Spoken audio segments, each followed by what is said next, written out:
Alright, Captains, it is time for the Deutsche Kriegsmarine's Tier 7 Premium Battleship Scharnhorst. Now, while I say battleship, I really mean glorified cruiser, as the Scharnhorst is armed with the smallest caliber guns of all other Tier 7 battleships, meaning that HE versus battleships is the better choice. Because with the HE spam comes the fire damage that's really going to be your bread and butter against battleships at range and at angles. Now the APs into battleships is okay, as what you're seeing right here, about 9,000 on that Gneiss now. Round 2 about 9,500, and then my largest AP salvo into a battleship to date in the Scharnhorst for a boom 16,000. That's usually what you could be hanging around, is around 9. Now, how does that translate into the cruisers? You already saw some sit and wreck it earlier, but let me tell you, you are prone to the German dispersion. Being German yourself, look at that Marblehead, 2 AP salvos in a row. Binkages, what? Finally I get rewarded to Citadel. And fourth time is a charm. Boop. Devastating strike, 3 Citadels. Where you been all my life?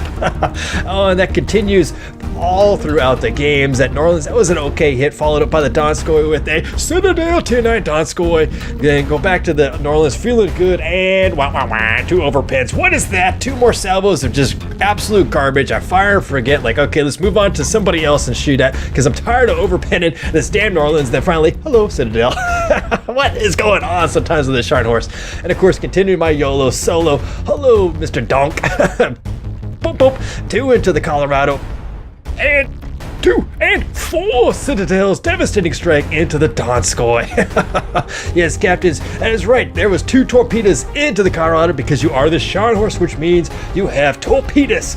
You got 1 tube per side with 3 torpedoes in each, with a range of 6 kilometers, but the potential damage does not usually mean it's going to be a complete KO. You got to do a little bit of a whittling them down first before you slide in those torps, and good night, Mr. Koenig, and then finish off his little New York buddy for just a couple points there.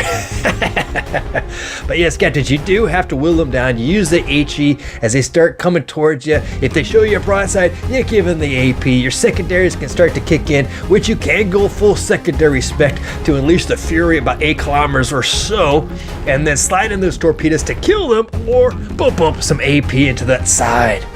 Because this is really where the Scharnhorst shines, is when she gets in that close quarter battle. Just swing it away, left, right, and center. AP, HE, secondaries, and torpedoes to boot. Bop myself a little kamikaze, fire my starboard side on the King George. Finish them off with my secondaries. And look at that, 2 strikes. Yeah, I mean, if all 3 hit, still wouldn't kill the SOP. So I slide in 3 more, and boop, it still doesn't kill him. It was still early days, so I know I should have probably whacked him, but you pick and choose your little battles when and where you can, making sure that you can land maximum torpedoes like I just done on that New York. Still not enough to kill him. Fire the butt guns, come on, secondaries, boop, there we go. Fire the port side, torpedoes into this Colorado. That could be enough. Around 27,000 is usually what you get, and it is for the Kraken Unleashed. And of course, rolling in with a little Charney and Gneiss now, buddy. Gallant, get out of the way. We got 2 Bismarcks coming in, hot and heavy. Slide the port side torpedoes, boop on Mr. Biz. Again, not enough to kill him, but thank God I got the secondaries. Slide in my torps to finish off for what Minnow got started for the double strike delight. Oh, and of course, Captains, when you do put it all together, including using what used to be your former teammate, your friend, as a meat shield to collect those torpedoes, not once after you Citadel that Otago, but twice to collect his torpedoes. Thank you, Val. Then you round that island. Oh, see you Atlanta, downrange. Pop in for 2 Citadels as you slide in your torpedoes to take out the Otago. Boop, thank you very much. Use him as the meat shield again for the Atlanta torpedoes, and then finally take down that Atlanta.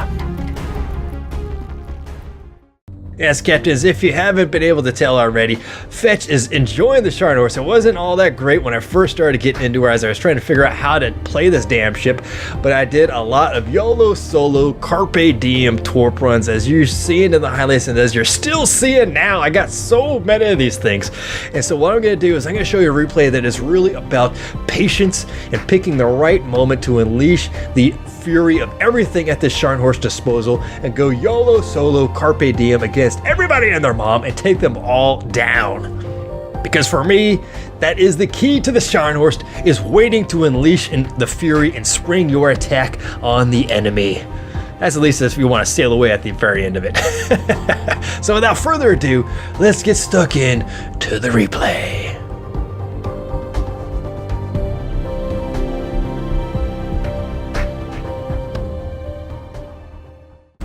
And that replay sees us mid-tier in a tier 8 matchup on the map Shards.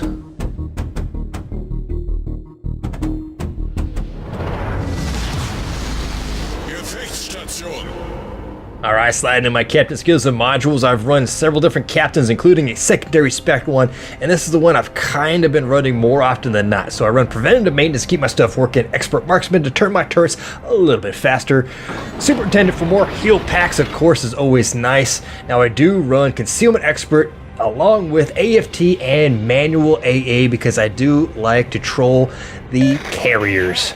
Because as usual in your German battleships, the AA isn't the greatest, so with the AFT manual AA tandem, you will at least take down a couple of those flies before they drop their ordnance.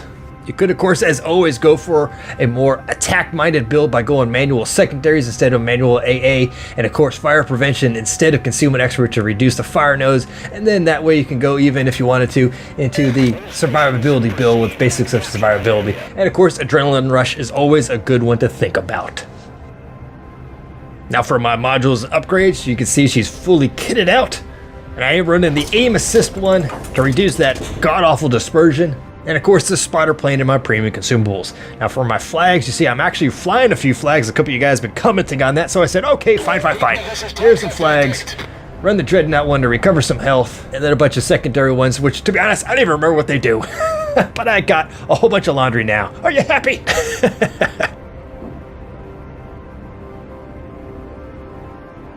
Alright, well, we had the northwesterly spawn, and I thought about maybe rolling down into the A side, at least to cover that A side, and orient my guns into the B cap. We do have a couple of guys rolling with me. We went hard into C, and I figured, well, that would be my best solution, is to maybe pull up along the Long Island north of the A cap and try to engage some of these guys in the interior, and be close enough to maybe unleash the fury and do a little sneak attack on the A cap, because there are only 2 enemy DDs, and we know one's right over there on the B cap. You can see his little inker smoke. So, okay, detected. So one of them is definitely close enough to spot me, because I do have the concealment expert on this captain. So it does reduce, and yeah, there he is on the mini map. I don't know who that is yet. Bliskovic, it looks like. Oh, four lane. Oh, there's a Chucky Martel, and somebody else farther south, the cruiser farther south. All right, you can see though I am running high explosives as I'm engaging these battleships, these big uglies downrange, and that is exactly what you're going to do. You're not going to see a lot of glorious damage returns on the alpha damage of your HE shells, but you are trying to knock out modules and cause fires. 2112 is exactly what you're going to be seeing a lot of. All right, now there are 2 cruisers down south in the A and 1 in A, so I might be wanting to swap up to some AP here sooner or later, but I would like to try to call out a fire on one of these bad boys, because we got a couple of other cruisers that are going to be slanging that HE at them as well. And there's a fire. Excellent. Because remember, just try to think about this Scharnhorst as a glorified cruiser, a better armored cruiser, basically with the heavy cruisers. All right, so fire my butt gun at that Pensacola, because I am definitely holding up shot here and going to try to back up and engage these cruisers down south with my AP. This is still technically early days in my build. I think I had just swapped up from using the secondary build to go for my AA stuff, and I'm still trying to figure out, the hows and whys of using AP and HE. But I know that Pensacola is super fragile. I mean, we all do. Everybody knows it, including that Pensacola captain. Even though he's slightly angled, I should be able to get my butt guns. I think I have about 380mm cannons or something like that. It is definitely more than enough to good night that Pensacola, but somebody already did it way before me. All right, Charles Martel, the hammer. We all know how nasty that hammer is. Oh, there's Nuremberg. Oh, Nuremberg, and the 17 kilometers. That's kind of a tricky, even with those guns. So I just do a little snapshot fire on his last known pause. I know I want to swap up to the HE because, again, HE is generally going to be your bread and butter in this thing for most instances. And there's a Citadel, a surprise Citadel. Muchas gracias there, Nuremberg. I have no idea how much that racked up for. Probably around 10K, maybe. Ooh, there we go. Shoot down the spotter plane. All right, Leander King George V. Leander's smoking and running away. Okay, good. request support. What do you want me to do? I'm right here with you. What do you want me to do? We got 3 battleships right here. 2 battleships are now rolling in the ACAP down south, along with another battleship south of A and 2 cruisers, including that Charles Martel. And I think there was a Miyoko over there as well, in the south of that Long Island on the A. QE, Gneisa now. Oh man, there's a whole lot of hate down there, captains, and we are kind of holding on to this flank right here. Still don't know where that other DD is. I'm assuming that last little DD is still, well, maybe they're both in the B cap. Looks like the Benny, I think it was a Benson and that Bliskovice. So one is definitely still in the B cap, and I got to keep moving forward and back. Oh, Bismarck is coming around the outside. All right, now I did launch my torpedoes there because it looked like that Miyoko and maybe that Martel might be coming across that A cap. They both have the torpedoes, and you never know. You never know if a captain is really going to try to get on their torpedoes and try to knock you down with them. But I did a little preemptive torp because I know I could take them down. Now, unfortunately, captains, I do make the mistake. I was thinking I'm in a battleship. I reload AP all the time. No, 999. I have high explosives locked and loaded in my barrels, and I'm like, oh crap, we could take down that Charles Martel, but I know there's somebody else like that Miyoko that just showed up 9 kilometers away. I'm thinking, yes, I'm totally gonna broadside this guy. We're gonna score a crap ton of citadels. The whole time I got HE still loaded. Oh, so embarrassing. How embarrassing. Look at that perfect broadside. Right about here, I realized, crap, those are oranges. That's not white. Scheiße. Oh, crap balls. 2112, exactly, Mundo, is what you're going to be seeing a lot of these things. Oh, whoa, whoa. Those look like Bliss Torps, and probably that Nuremberg is trying to get back at me for Citadel, so I eat one on the nose. You are going to take some damage in this thing from torpedoes. I guarantee the torpedo belt is not the thickest, because, again, you really are just a glorified heavy cruiser, battle cruiser, whatever you want to call it. That's you. All right, Nuremberg, I did see you. So, yeah, there. See, you can see where his guns are from, where they're originating. So he's right about there. So I'm just going to launch a little Hope Torp. So it looks like I blasted half of the island, but my butt guns maybe made it through. So crap. I had used my spotter planes. I launched Gert up there because I could get a little better angle of attack on that Nern's origins and maybe surprise him, but it looks like nothing. Oh crap, now look at this. Martel, Gneisenau, Bismarck, Miyoko, QE coming in. Of course, that little Nern way over there. Now, we still got that Bliskovice and a Benson still running around here somewhere. There's a Benson right there. There's the Gneisenau and there's a Martel. Oh, I was thinking about, I wonder if I could penetrate this Gneisenau. Maybe I could Citadel, aim for underneath the turrets. That'd be a nice place to hit. And, only 2,500 points of damage. I have yet to Citadel. Yeah, I don't think I've ever Citadel the battleship in this thing yet. Yeah, I don't think I actually ever have. I'm really tempted to take her into the training room, and I'll probably do that for a round 2 adventure and see what battleships I can actually pen in from what distances. Like this guy nice now right there. I was kind of aiming for the upper belt armor. Just say, no, boom, boom, 8,200 points of damage. Now here we go, captains. Now here we go. This is what I'm talking about, being patient and picking your opportunity, picking the moment to go unleash the fury. Bliskovice, Leander. I was thinking, I might be able to pop that Leander, but I got this Benson. I want to keep one of my guns, my butt guns, oriented to starboard side, while trying to engage those targets right there in the port and keep all that hate on the other side of that mountain. And look at that, 2 overpens. Boo, cruiser killer. Oh, 9999 sometimes. All right, now that Martel is held up shop right there. And right now, my instincts are saying, go in there, Fetch, go forth, kick ass, take name. But I know the Martel has the torpedoes. I know the Gneisenau has the torpedoes, and I know the Benson has the torpedoes. And so I gotta be calm.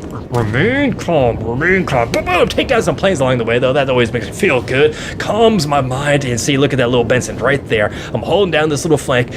Dug in like a little tick on the side of this island. That Gneisenau still showed me some broadside, so I was thinking, well, maybe we could try to Citadel him again.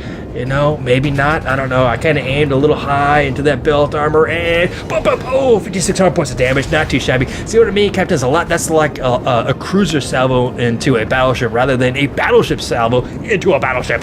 But what are you gonna do? Anyway, Turpitz is just rolling in hot and heavy. He's going YOLO, and I'm looking at him, and I'm looking at me, and I'm like, damn, son, you are getting stricked by everybody. That Nern has finally come to play. Gneisenau is rolling out from his little hiding spot. Charles Martel is still there, and it's like, now, I don't want to go where that Turpitz is going, but I might be able to poke my nose out, get my front guns onto that Nuremberg, fire full effect into that broadside, and boom, boom, double citadel, and the kill for the Nordpunk. Nice, nice, nice. I got my secondaries trying to unload on the Gneisenau and the Bismarck. There's that Martel. Oh, crap. See, now I got to start backing up. Yeah, I'm taking a lot of incoming from these secondaries. I'm worried about the torps from the Gneisenau, the torps from that Charles Martel to boot. So I'll fire my AP, trying to maybe get out to his decks and into a citadel, but nope, only 5,000 points of damage. Not too shabby, though. Not too shabby from angled Charles Martel. All right, QE, got the butt gun, can make it through there, and bank 760. That's a number you're going to see a lot too. 2112 for the HEs and 760 is something you're going to see a lot. Oh, there's that Benson. That Benson just finally popped up. He has yet to go fully north of this island. I think he's still looking and thinking about maybe citadel or sliding into some torpedoes on me. Oh, the enemy Bismarck is finally going down. He's, come on, go down. Burn, die. Excellent. Algieri took him down. Now all we have left is that Charles Martel dug in like I am, like a little bug. And there's that Benson. I was thinking, oh crap, he's gonna YOLO right in front of me and give me the torpedoes right through the face. But we have the Gneisenau and the QE as well. So 4 little shippies right there.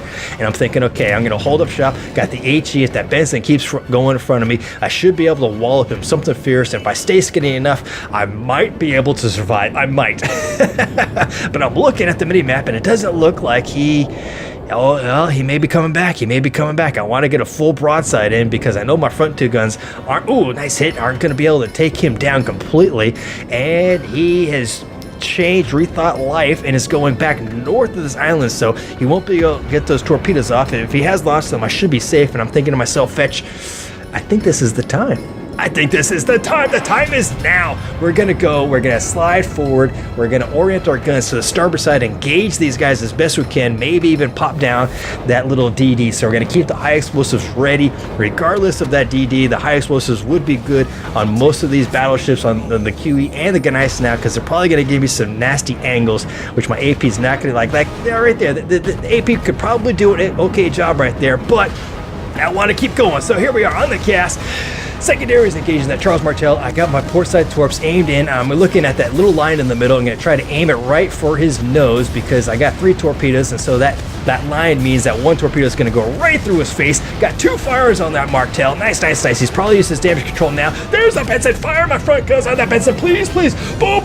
Take him down. Hit the Charles Martel with the torpedo right through the nose. He is flooding definitely now because he had used his damage control to put out both of those fires, and so he is flooding and dying as I speak. I'm not even going to look away. I'm not even going to look at him because I know some torpedoes got to be coming, but he's dead. Oh, torpedoes may still be coming, so I want to stay skinny with my butt towards his dead carcass and keep rolling in on this Gneisenau and this QE.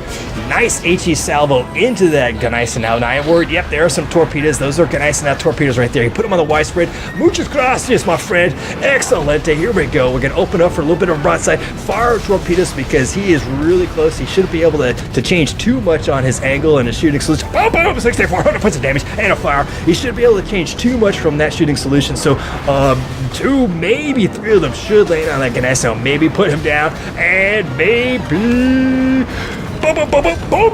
Good night, Gneisenau. Now I'm using this little carcass as a bit of a meat shield just in case, because I wasn't sure maybe at that time if it was the Benson's torps or the Gneisenau's, but I know I'm safe. I'm safe to go now. And I'm thinking, okay, I can swing from my port side, but it looks like this Gneisenau carcass is going to be right in the mix between the QE and myself. So crap, I don't want to keep going to my starboard side because I'm going to show a lot of broadside to him. I think we're going to show a lot of broadside regardless, but boom, 21-12 to Ching and a Fuego. So I'm going to show a little bit of chin, not as much if I went full starboard. Yeah, he's reading. He's swinging hard now to his starboard. And boom. Oh, he gets me for 7,500 points of damage. Incapacitates a gun, but that's nice. That's okay.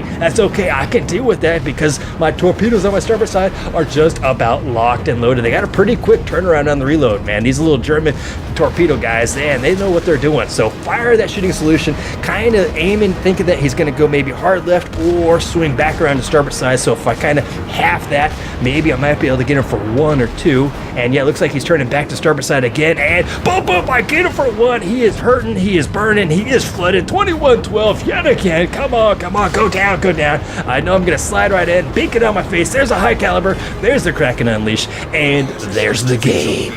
Wow, and not a bad game if I do say so myself, captains. 150, we'll call it 152,000 points of damage off of 5 torpedo strikes, 5 kills, 7 fires, and 3 citadels for 68 secondary strikes as well.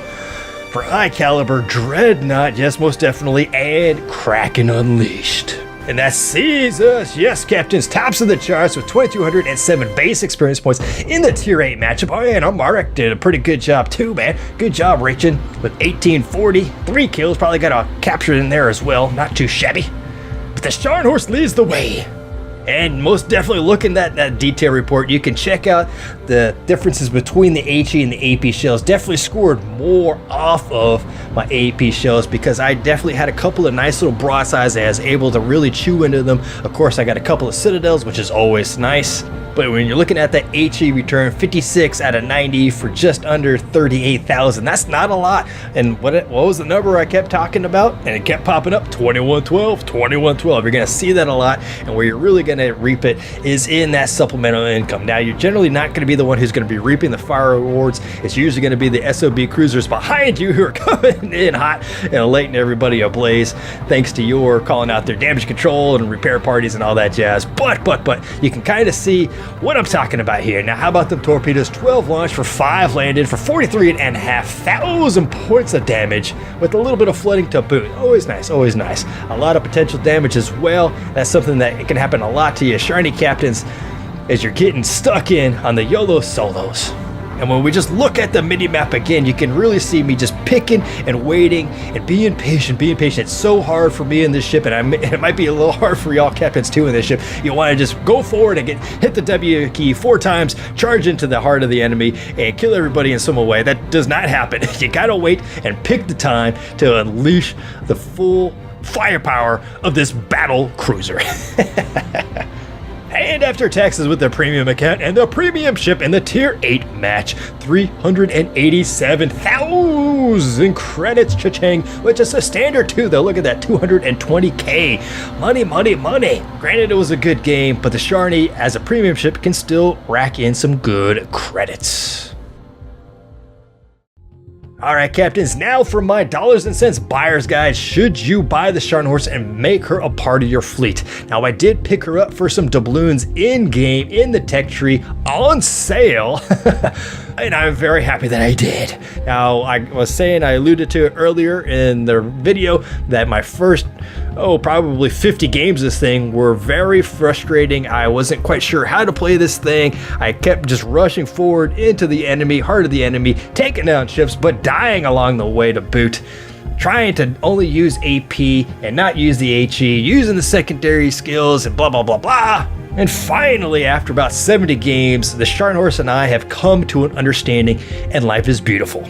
Now, how does that translate for all y'all captains out there? Well, seeing how she is on sale currently thanks to the New Year celebration and shipments extravaganza, it puts her truly well and good in that beautiful butter zone of buy. That's right, captains. I think this is most definitely a sound purchase for almost every single captain out there. Of course, I always recommend you work up to at least the same tier ship in the same nation tech tree. So in this case, would be the Gneisenau. Get yourself a Gneisenau, play the Gneisenau. If you're like, okay, I can work with this, then you will absolutely love the Scharnhorst. Even though she has a smaller gun, she has a higher rate of fire, and you can definitely make some good music together. And for those watching the video later, if and when you can get the Scharnhorst at full price, she is still well worth the money because she synergizes well with all of the German battleship captains, including the cruiser captains. She's a premium ship, so you're going to be making a lot more money. And because she is fun, and a little bit different than the Gneisenau, I'll make her a worthy buy for those captains that are on the $50 to $60 a month, 3 months, 6 months budget. Now, it may take some getting used to her, but with so many tools at her disposal, you're bound to find something that's going to resonate with you. Alright, captains, well, that was my review of the German Navy's premium tier 7 battleship heavy cruiser Scharnhorst. A ship that I'm happy to have added to my fleet, even though it was a little rough going in the start. I know I'm not the greatest Scharnhorst captain in there because I still have that rush of blood of wanting to get stuck in when I really shouldn't. And hopefully that got translated through the replay about patience. It truly is a virtue with the Scharnhorst. Wait for the opportune time to unleash the holy fury of the Scharnies arsenal. And I'm still trying to come to terms with the HE, AP, whens, and the hows. That's a little different. It's in that weird zone between I'm a cruiser, but I'm a battleship, but I like to be a cruiser. So it can be a little funky for your captains, as it is for me. Now, I've tried the secondary builds, and it can kind of work. It can do all right. There have been some instances after my changing from the secondary to AA where I could have definitely used a secondary build, but that AA just adds just a little bit more trolley potential when you find yourself in a CV match, which could be a real struggle for a Scharnhorst. Let's not kid ourselves. But as you saw from the highlights and from what you've been seeing in these score screens, I'm definitely enjoyed my time on this ship. And I think and hope most of y'all who pull the trigger on her will too. Alright, Captains, well, I hope you all enjoyed the video and learned a little bit about how to, and probably most likely how not to captain the Scharnhorst. But as always, I thank you all for watching. So until next time, Captains, I will see you all in-game or in-stream. Have fun, fair seas.